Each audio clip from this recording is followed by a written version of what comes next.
우리는 신앙생활을 하면서 종종 이런 질문을 하게 됩니다. 나는 정말 구원받은 사람일까? 그리고 하나님은 내 기도를 정말 듣고 계시는 것일까? 그리고 세 번째, 이 악한 세상에서 나는 끝까지 주님 오실 때까지 믿음을 지킬 수 있을까? 이 세 가지 질문은 늘 우리를 따라다닐 수가 있습니다. 기분이 좋을 때는 이 모든 것이 확신이 있어요. 그런데 내가 신앙생활을 좀 못하고 또 상황이 좋지 않을 때는 이 모든 것이 자꾸 우리를 괴롭히기도 합니다. 요한일서는 처음 받아 읽는 초대교회 성도들도 이런 고민이 있었음을 우리에게 보여주고 있습니다.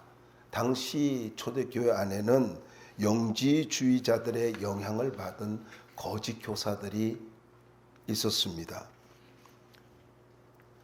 이 거짓 교사들은 예수님의 성육신을 부정했습니다. 그러면서 자신들은 특별한 영적 지식을 가지고 있다라고 이야기하고 이런 영적 특별한 지식을 가지고 있는 사람들만이 구원받은 사람이다 라고 이렇게 이야기를 하는 거예요. 여러분, 신앙생활의 가장 기본적인 구원의 문제를 흔들어 놓으니까 모든 것이 다 지게 되고 저들이 확신을 잃어버리게 되었습니다. 이런 상황을 바라보는 사도 요한이 그냥 있을 수가 없었죠. 그래서 요한일서를 보내면서 성도는 세 가지 확신을 가지고 있으면 된다라고 하면서 이 세 가지 확신이 바로 성도들의 신앙생활의 기둥이다. 이걸 이야기하고 있습니다. 첫 번째가 바로 영생의 확신입니다. 오늘 죽어도 나는 천국에 간다고 하는 구원의 확신. 두 번째로는 내가 하나님의 자녀이기 때문에 기도하면 응답을 받을 수 있다라는 기도 응답의 확신. 세 번째로는 세상이 아무리 악하고 어려움이 있고 고난이 온다 할지라도 하나님은 끝까지 우리를 보호해 주시고 우리는 마침내 믿음으로 승리할 수 있다는 승리의 확신. 이 세 가지를 저들에게 강조하고 있습니다. 그래서 신앙생활은 감정에 따라 살아가는 것이 아니고요. 언제나 변할 수 있어요. 우리가 기분도 변할 수 있고 세상은 여러 가지로 우리를 가지고 흔들어 놓을 수 있습니다. 그런데 여러분, 하나님의 말씀은 변치 않습니다. 이 하나님 말씀, 변치 않는 하나님 말씀 붙들고, 그래서 나의 모든 신앙의 근거가 뭐가 돼야 돼요? 말씀이 돼야 됩니다. 어떤 체험이요? 체험은 강한 어떤 영향력이 있죠. 그런데 제가 수없이 많은 사람을 봤어요. 어떤 체험을 했다, 쉽게 말하면 방언을 했다, 이렇게 환상을 봤다 했는데 좀 지나면 그들이 구원의 확신도 없어지는 것을 볼 수가 있습니다. 여러분, 모든 것은 말씀으로부터 시작되어져야 합니다. 그래서 여러분의 신앙의 모든 확신은 말씀의 근거를 둬야 한다라는 걸 잊지 마시기 바랍니다. 첫 번째 13절 한번 다시 읽어보자고요. 함께 읽어봅시다. 시작. 내가 하나님의 아들의 이름을 믿는 너에게 이것을 쓰는 것은 너희로 하여금 너에게 영생이 있음을 알게 하려 함이라. 자, 첫 번째가 뭡니까? 성도는 거듭난 확신이 있어야 된다. 영생의 확신이 있어야 된다라는 것입니다. 여기 요한일서 5장 13절 말씀은 요한일서의 기록 목적을 분명하게 보여주고 있습니다. 이것을 쓰는 것은 목적이죠. 너희에게 뭐가요? 영생이 있음을 알게 하려 함이라. 알게라고 하는 말이 나오죠. 알게 한다라는 말인데 이 알게라는 말은 에이데테라고 하는 헬라어인데 무슨 말이냐면 분명히 인식하다, 확신하다, 알고 있다 이런 뜻이에요. 그러니까 너희들로 하여금 분명히 인식하기 위해서, 분명히 확신하도록 하기 위해서 이 말씀을 기록하고 있다라는 것입니다. 그래서 오늘 우리가 이 말씀을 가지고 대하면서 우리는 조금도 의심 없이 분명한 확신을 가질 수 있어야 됩니다. 내가 구원받은 자인지 아닌지 확실히 알아야 되고, 내가 구원받았다면 절대로 흔들리지 아니하는 이런 믿음을 갖고 있어야 된다라는 것입니다. 특별히 여러분이 영생에 있음을 알게 하려 함이라 할 때에 있음이라는 단어가 있지 않습니까? 있음이라고 하는 말은 에게테라는 말은 현재형입니다. 장차 받을지도 모르는 생명이 아니라 지금 이미 가지고 있는 생명을 이야기하고 있습니다. 그래서 요한 5장 13절을 가지고 정리하면 이렇습니다. 믿음을 가지면 영생을 소유하게 되고, 영생을 소유한 사람은 영생의 확신을 갖게 된다. 믿음, 영생, 확신, 이렇게 세 줄로 딱 공식을 가지고 만들 수 있습니다. 다시 말씀드릴게요. 믿음, 영생, 확신, 이것이 바로 요한일서 5장 13절입니다. 예수님도 똑같이 이와 비슷한 말씀을 했습니다. 내 말을 듣고 나 보내신 이를 믿는 자는 영생을 얻었고, 여기 얻었고라는 말도 현재입니다. 여기 얻었고라는 말은요, 가지다라는 뜻입니다. 가지고 있다. 그러니까 요한복음 5장 24절을 다시 보시면 내 말을 듣고 또 나 보내신 이를 믿는 자는 영생을 얻었고 영생을 가졌고, 그러니까 듣고 듣는다라는 말과 믿는다, 영생을 가지고 있다, 이렇게 하나의 공식이 되어지는 거예요. 듣는다, 믿는다, 영생을 가지고 있다.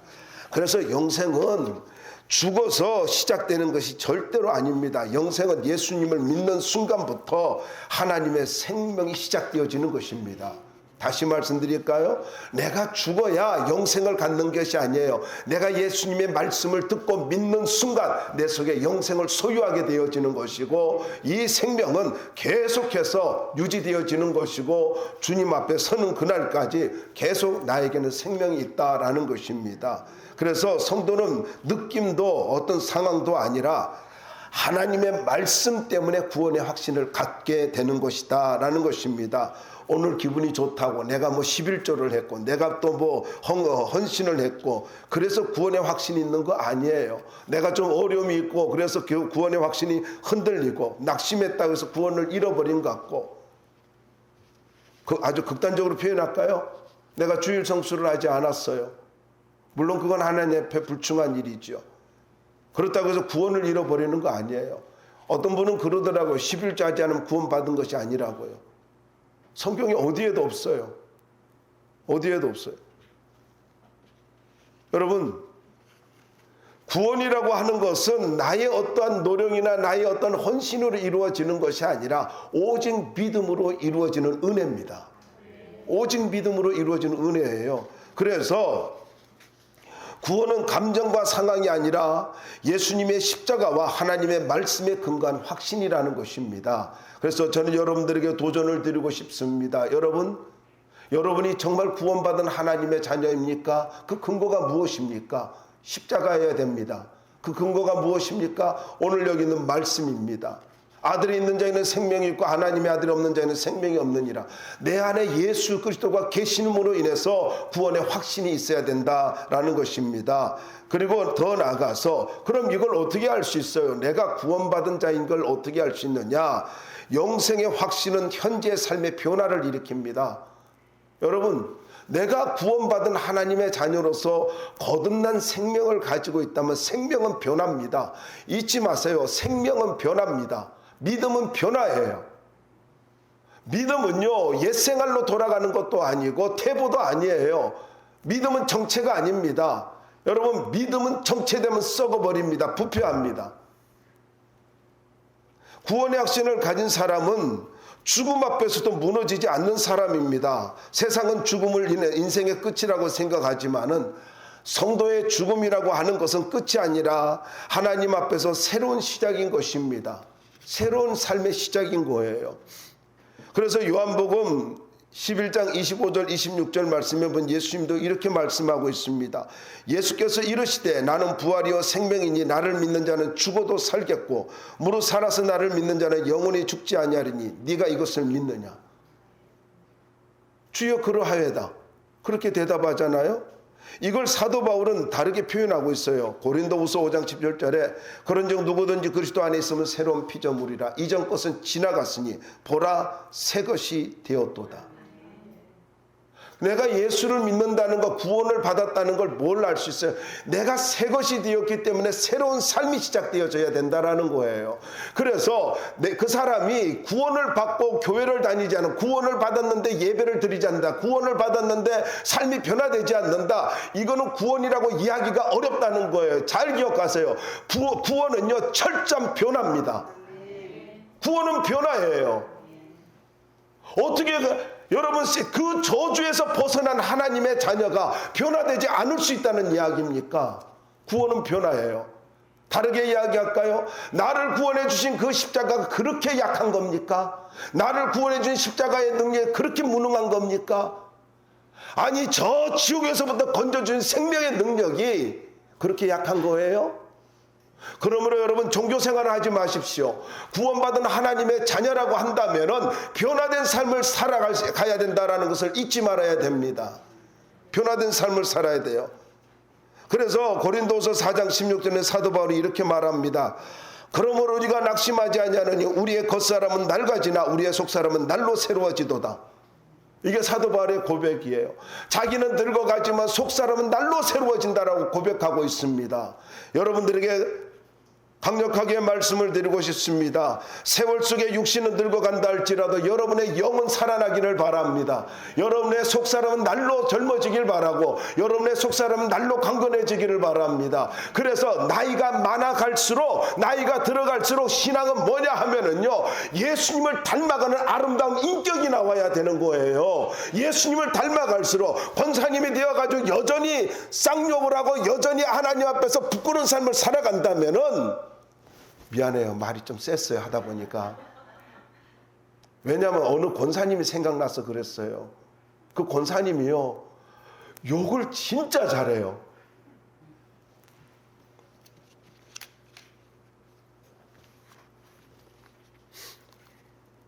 근데 하필 그 욕할 때 제가 있었잖아요. 그래서 내가 이렇게 쳐다봤어요. 목사님 죄송합니다 그러더라고요. 그 죄송하다는 말에 소망이 있더라고요. 여러분, 다시 말씀드립니다. 여러분이 거듭난 하나님의 자녀라고 한다면은요, 사도 바울의 이 고백이 우리의 고백이 되어야 한다는 거예요. 나의 겉사람은 낡아지나 우리의 속사람은 날로 새로워지는도다. 날로 새로워져야 돼요. 어제 나와 오늘의 내가 달라야 돼요. 작년에 나와 올해의 내가 달라져야 되고, 올해의 나와 내년에 내가 달라져야 된다는 거예요. 변화가 있어야 됩니다. 경험으로 신앙생활 하지 마십시오. 어떤 관습으로, 여러분 습관으로 신앙생활 하지 말기 바랍니다. 여러분, 거듭난 하나님의 자녀입니까? 목사도, 전도사도, 장로도, 권사도 상관없어요. 거듭난 자는 변화되어야 합니다. 변화되어야 돼요. 여러분, 우리의 변화는요, 노력이나 수행이나 고행으로 되어지는 것이 아닙니다. 자꾸 변화돼야지 이게 아니에요. 예배드리고 말씀 듣고 하나님 앞에 기도하고 그런 삶을 살면은요, 자연스럽게 변화가 되는 거예요. 우리가 언제 변화의 양분을 빨아들인 줄 아세요? 예배입니다. 말씀 들을 때예요. 내가 말씀을 들을 때에 나를 가져 변화시킬 수 있는 이런 동력이 생기는 것입니다. 그래서 할 수만 있으면 우리는 말씀 듣는데 우리의 삶에 우선순위를 둬야 되는 거예요. 그래야 변화가 일어나는 거예요. 여러분이 변화되려고 뭔가를 노력하는 게 아니라 하나님 앞에 나와서 하나님 앞에 예배를 드리는 삶을 살면은 하나님 앞에서 내가 변화되어지는 거예요. 이건 자연스러움이에요. 절대로 고행이 아닙니다. 힌두교에서 말하는 그런 고행 아닙니다. 시바 여신을 만나기 위해서 이렇게 해가지고 7발 걸어가다가 엎드려 가가지고는 그리고 또 하고 일어나가지고 또 하고 엎드리고 몇 달 동안 그 짓을 해요. 그래서 난 궁금했어요. 그래 도대체 시바 신이 도대체 뭘까? 난 또 맨 처음 시바 하길래 그 여왕인 줄 알았어요. 솔로몬을 만나러 가는 여왕이 시바 여왕인 줄 알았어요. 아는 게 그거밖에 없으니까. 그랬더니 거기에 뭐 샘물을 가져 보았다나 어쩌다나 그래. 내가 볼 때는 그 샘물이 얼마나 깨끗한지는 모르지만은 그게 뭐예요, 그게? 아니라고. 여러분, 우리는 영원한 생수가 되시는 성령의 충만함 속에서, 말씀의 충만함 속에서 살아가면은 우리는요, 갈증이 없는 인생을 살게 되어지고 우리는 언제나 확신이 넘치는 변화된 삶을 살게 될 수 있다라는 것입니다. 도전드립니다. 예배를 소중하게 여기십시오. 말씀이 선포되어지는 시간들을 사모할 수 있기를 바랍니다. 두 번째입니다. 기도의 확신입니다. 우리가 가져야 할 두 번째 확신은 기도의 확신인데요. 여러분 14절 말씀 한번 읽어주시기 바랍니다. 14절 시작.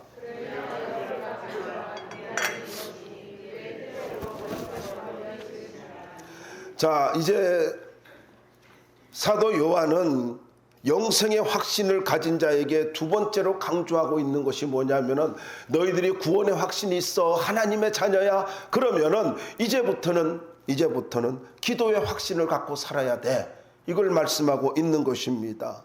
여러분 여기에 보면은 그를 향하여라고 하잖아요. 이 향하여 프로스라고 하는 말은요, 아주 생동력이 있는 그런 생명력이 넘치는 그런 교제를 이야기합니다.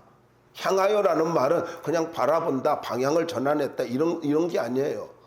이 향하여는요, 하나님과의 아름다운 살아있는 교제를 나누는 것을 이야기하고 있다라는 것입니다. 그래서 믿는 자들은 정말로 거듭난 하나님의 자녀라면요, 하나님과 영적인 교제를 나누는 삶을 살아야 된다는 것입니다. 이런 영적인 삶을 나누는데 부끄러움이 없는 거예요. 주저함이 없는 거예요. 여기 뭐라 그래요? 그를 향하여 담대하대요. 이 담대하다라는 말은 본서에 요한일서에 4번 사용하고 있는데 이 말의 뜻이 뭐냐면은 거리낌 없이 말하다, 자유롭게 나아가다, 그런 뜻이거든요.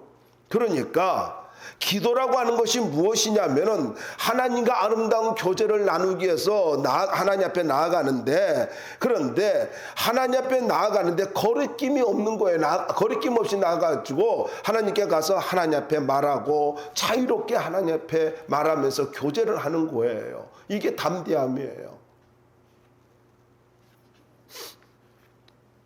이걸 좀 쉽게 말씀을 드릴게요.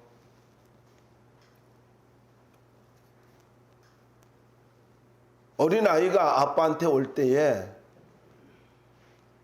혼날겠지? 이런 마음으로 옵니까? 아니잖아요. 그냥 아빠 하고 오는 거 아니에요? 거기 뭐 두려움이 필요해요? 이유가 뭐예요? 와서 안기기도 하고 돈을 달라고 하기도 하고. 양해를 구합니다.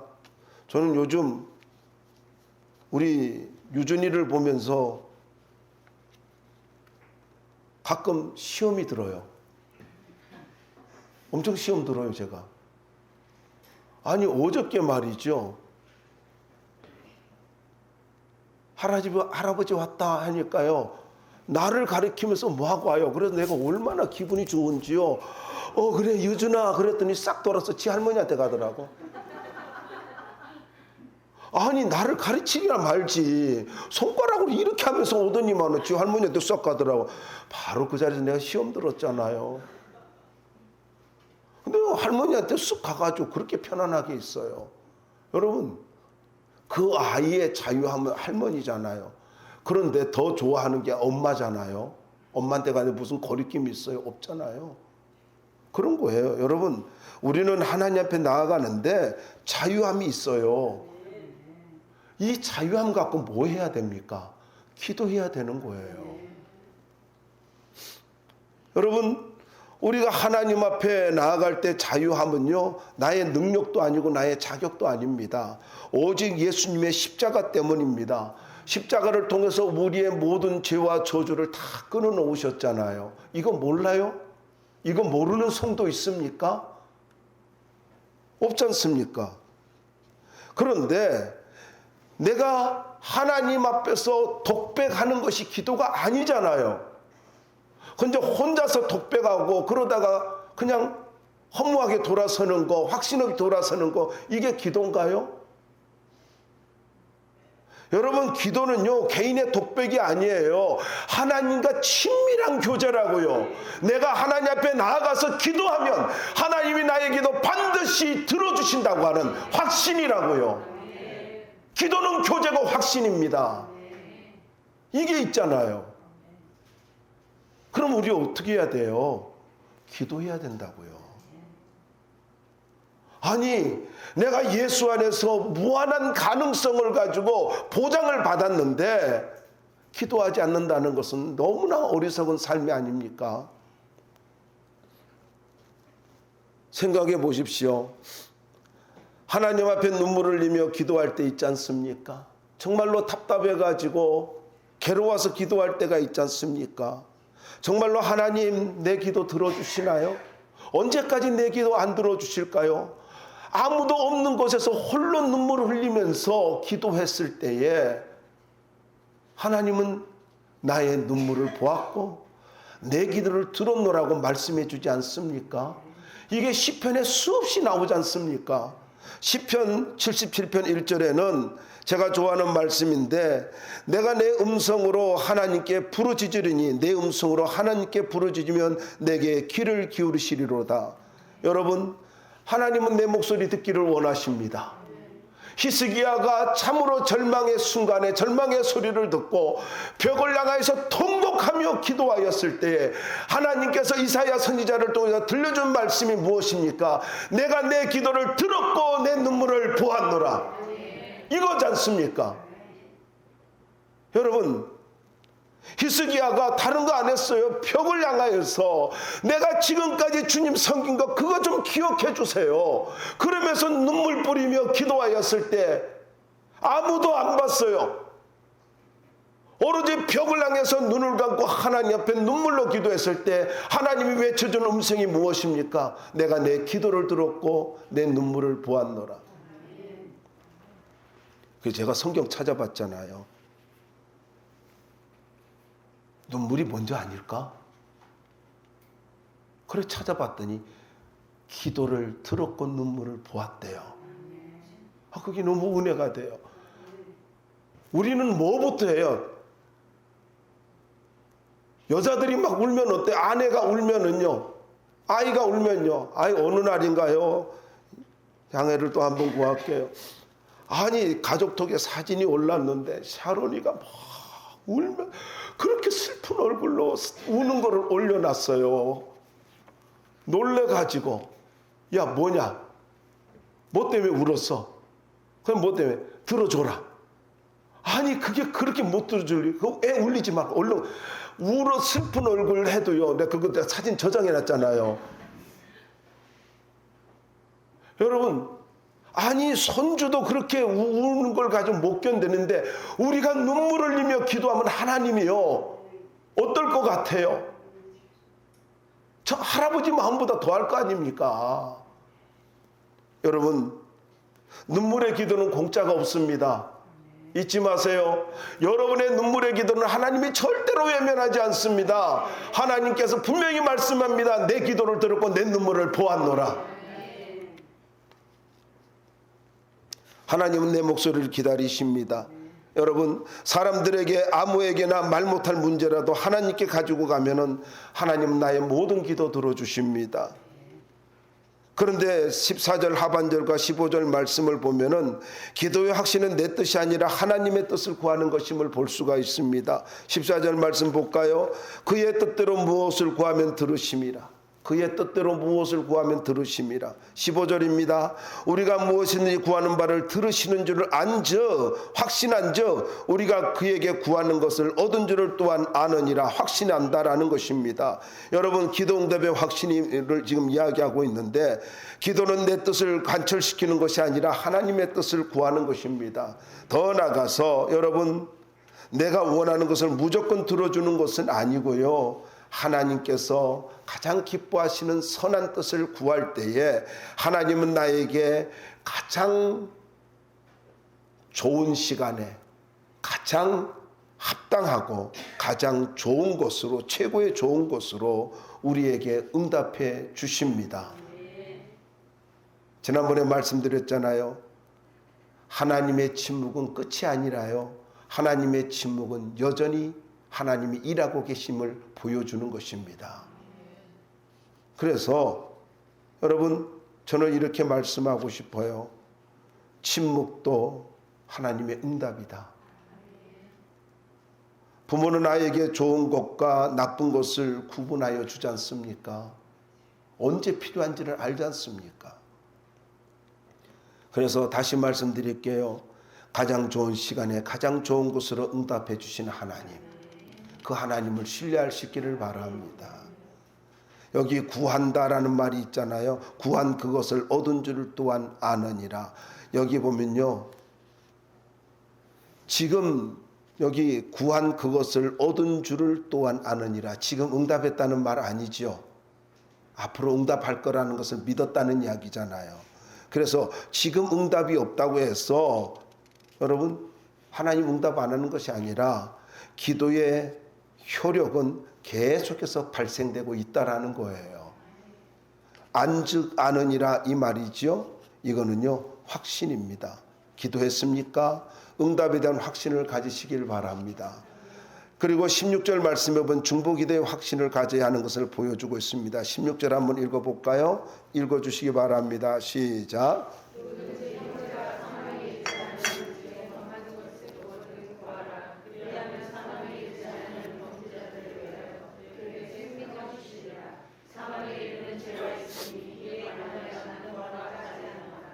도대체 사망에 이르는 죄가 뭘까? 사망에 이르지 아니하는 죄, 사망에 이르는 죄. 근데 이 사망에 이르는 죄는요, 지속적으로 성령을 거부하는 죄입니다. 기회를 잃어버리는 거예요. 너 그렇게 살면 안 돼. 너 그렇게 살면 안 돼. 감동이 오잖아요. 내가 주님을 떠날 때 너 그렇게 살면 안 돼. 감동이 오잖아요. 그럼 어떻게 해요? 돌아서야 한다는 이야기죠. 너 그렇게 예배 빠지면 안 돼.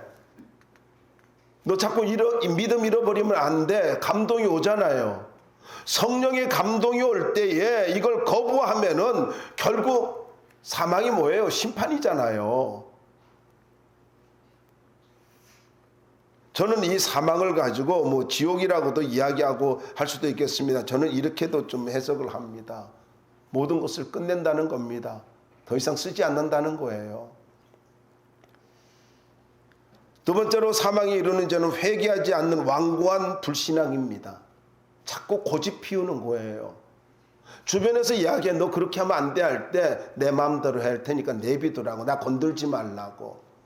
여러분, 내 신앙은 내 기준으로 하는 게 아니라 말씀으로 하는 거예요. 다시 말씀드릴게요. 신앙은 내 기준이 아니라고요. 나의 이론이 아니라고요. 신앙은요, 말씀으로 하는 것입니다.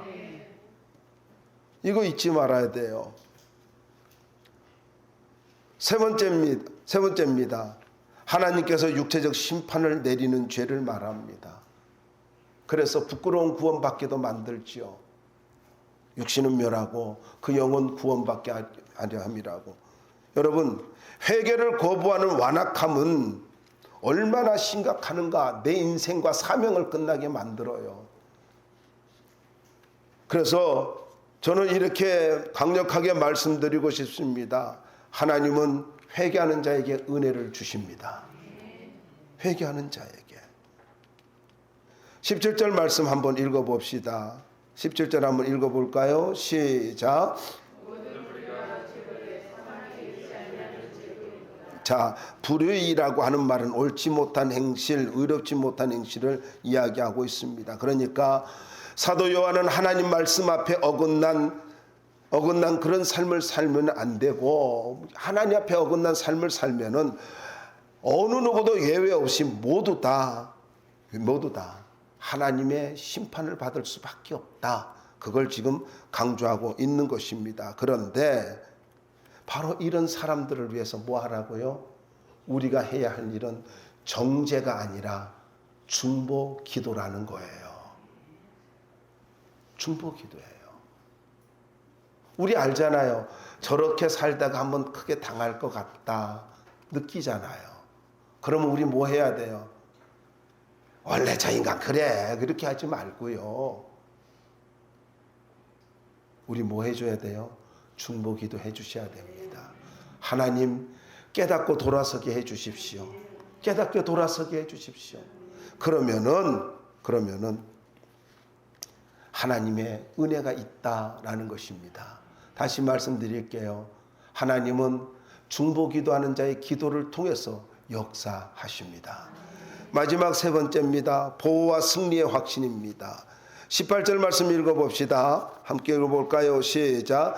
하나님께로부터 난 자는 다 범죄하지 아니하는 줄 우리가 아노라. 하나님께로부터 나신 자가 그를 지키심이 악한 자가 그를 만지지도 못하느니라. 할렐루야. 여러분 여기 말씀에 보면은 하나님께로부터 나신 자가 그를 지키심에 악한 자가 그를 만지지도 못하느니라. 여러분 세 가지 우리가 아노라는 말씀이 나오거든요. 그런데 확실한 신앙 고백을 가지고 우리가 살아갑니까? 내가 분명히 하나님의 자녀가 확실한 신앙 고백이 있어요. 그런데 여러분 여기 이렇게 하나님께로부터 나신 자 이게 무슨 말이에요? 예수님입니다.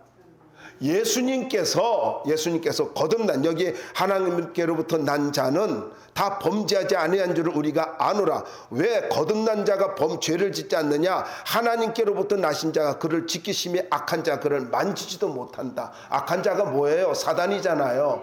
여러분 잘 기억하시기 바랍니다. 이 말씀을 오해하면 절대로 안 됩니다. 오해하면 안 되는 게 뭐냐면요. 이 말씀을 제가 풀어드릴게요. 무슨 말이냐면은 아니 그러면 거듭나고 죄 짓는 사람은 어떻게 이해해야 돼요? 이거잖아요. 우리 갈등이 있잖아요. 이 말씀으로 잘 정리할 수 있길 바랍니다.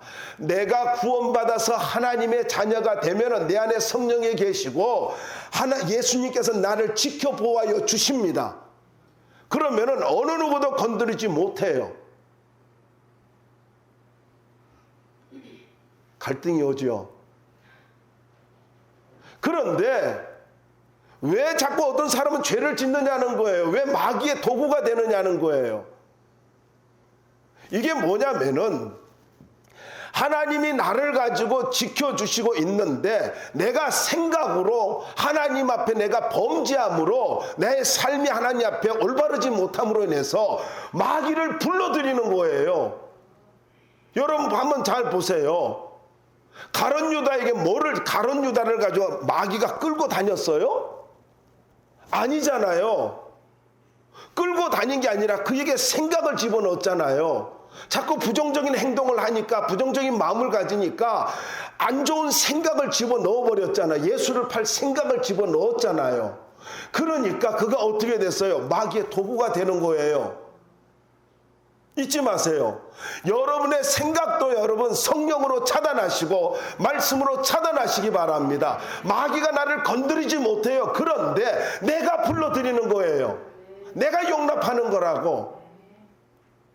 나는 그럴 마음이 없다고 천만에요. 내가 초청한 거예요. 마귀는 내가 초청하는 거예요. 내가 그래서 마귀의 도구가 되는 거예요. 여러분 잊지 마세요. 세상에는요 악한 자가 널려 있습니다. 그런데 내가 악한 생각을 가지면은요 하나님께서 나에게 은혜의 울타리가 걷어지잖아요. 그러면 왜냐하면 죄는 하나님과의 간격을 만들잖아요. 그럼 마귀가요 어떻게 해요? 나를 가지고 붙잡고 그때부터 돌아다니기 시작한다고. 쓸데없는 가게 만들고 제사장을 찾아가고 예수님을 팔는다고 의논을 하지를 않나. 그리고 나가지고 지가 올바랐으면은 나중에 후회하지 않아야 되는데 나중에 또 후회하고 예수님의 죽음을 보고 아 내가 잘못했구나 해가지고 자기 또 자살하잖아요. 인생을 이렇게 마귀가 파멸시켜요. 그러므로 여러분 잊지 마십시오. 여기 만지지도 못한다는 말은요 해를 입히다 손을 대다 이런 뜻이거든요. 그러니까 나에게 해를 입히지도 못하고 그리고 손을 대지도 못하는데 내가 생각으로 삶으로 그리고 말로 행동으로 마귀를 불러들이는 거예요. 그래서 내가 도구가 되는 거예요. 여러분 여러분, 이 말 만진다라는 말은요, 능력을 나타내는 그런 만짐, 교제와 관계를 나타내는 만짐을 뜻하는 건데, 그러니까 어떠한 영향력도 나에게 악한 자가 하지 못하지만은, 사단이 나에게 어떤 영향도 주지 못하지만, 내가 악한 생각과 말과 행동을 하면은 그때부터 나는 사단의 지배 아래, 영향 아래 들어가는 거예요. 잊지 마세요. 내가 믿음으로 살면 악한 자가 나를 건드리지 못합니다. 그러나 범죄하면 사단이 나를 그때부터 도구로 쓴다라는 것입니다. 19절 말씀 한번 읽어봅시다. 함께 읽어볼까요? 시작. 또 아는 것은 우리는 하나님께 속하고 온 세상은 악한 자 안에 처한 것이라. 그러니까 여러분, 소속감을 분명히 하며 살아가시길 바랍니다. 우리는 예수님께 속한 자들입니다. 그래서 생각조차도 말조차도 소속감이 분명해야 된다라는 것입니다. 마지막입니다. 20절 말씀을 보시면요, 예수님은 찬 하나님이라는 걸 보여주고 있어요. 20절 한번 읽어볼까요? 시작. 그는 찬 하나님이시여 영생이시니라. 그냥 내가 잘라버렸네요. 네. 긴데 이겁니다. 제가 써놨다가 원고가 길어가지고 잘라버렸어요. 자, 그는 참 하나님이시여 영생이니라. 요한일서 최고의 신학적 선언입니다. 여기 참이라는 말은요, 가짜와 대조되는 유일하고 참된 하나님을 이야기하거든요. 여러분 잊지 마세요. 예수님이 참 하나님이십니다. 참 하나님이에요. 그런데 거기 놀라운 말씀이 있죠. 우리에게 지각을 주사 우리로 참된 자를 알게 하신 거. 여러분, 내가 알고 믿었다는 이야기가 아닙니다. 그분이 지각을 주셨대요. 성령이 지각을 주셨대요. 하나님이 나에게 지각을 줘가지고 예수님을 정확하게 판단하고 정확하게 알고, 그리고는 그분을 믿게 되었다라는 거예요. 정확한 지식을 갖게 됐다는 거예요. 그런데 여러분, 이게 보면은요, 이 모든 것이 나의 능력이 아니고 하나님의 은혜라는 걸 알 수 있잖아요. 그런데 사도 요한이 사랑하라, 기도하라 이렇게 말씀하지 않고 마지막에요, 이렇게 말씀하고 있습니다. 21절 한번 읽어볼까요? 저는 21절 읽으면서요, 사도 요한이 왜 이렇게 결론을 맺고 있지 하는 생각을 하게 됐어요. 21절 한번 읽어봅시다. 시작. 자녀들아, 너희 자신을 지켜 우상에게서 멀리. 지금까지 계속 강조한 것이 뭐예요? 사랑하라잖아요. 아니, 90이 넘도록 계속해서 강조한 말씀이 사도 요한은 사랑하라거든요. 그리고 나서 또 계속 강조하는 것이 기도하라는 거잖아요. 기도하라고 하면서, 아니 그러면 너희들 이제 마지막으로 말하는 기도하고 사랑하라, 사랑하고 기도하라 이래야 되잖아요. 근데 뭐라 그래요? 우상을 멀리하래요. 우상을 멀리하라. 너희 자신을 지켜 우상에게서 멀리하라. 나를 보호하래요. 나를 지키래요. 그 다음에 멀리하라라는 말은요, 이 말도 같은 말인데 지키다, 보호하다, 그리고 삼가다 그런 뜻이거든요. 그러니까 위험으로부터 자신을 지키고 보호하라는 말인데, 우상이라는 말을 이해하면 이 말이 이해가 되어지는 거예요. 여러분, 우상이 뭡니까? 하나님보다 더 사랑하는 것, 하나님 없이 만족하며 살아가는 것, 이거예요. 그리고 하나님보다 더 두려워하는 것. 오늘날은 우상은요, 돈과 성공과 권력과 그리고 쾌락, 자기 자신일 수 있잖아요. 다시 말씀드릴게요. 우상이 뭐라고요? 하나님 없이 만족하며 살아가는 모든 것입니다. 하나님 없이 만족하며 살아가는 그 모든 것은 나에게 우상이라는 걸 잊지 말아야 돼요. 여러분, 나에게 진정한 만족은 오직 하나님이어야 됩니다. 나의 최고의 만족은 오직 주님이어야 됩니다. 주님이어야 돼요. 여러분, 하나님으로 만족하며 삽니까? 그러면 하나님이 이것저것 더해 주실 것이고 모든 것 채워 주실 것입니다. 누리는 인생 만들어 주실 것입니다. 그러므로 마지막으로 말씀드립니다. 여러분, 내가 누리려고 하는 인생을 살지 마시고 하나님으로 만족하며 살시길 바랍니다. 그러면 하나님이 나의 인생을 책임져 주실 것입니다.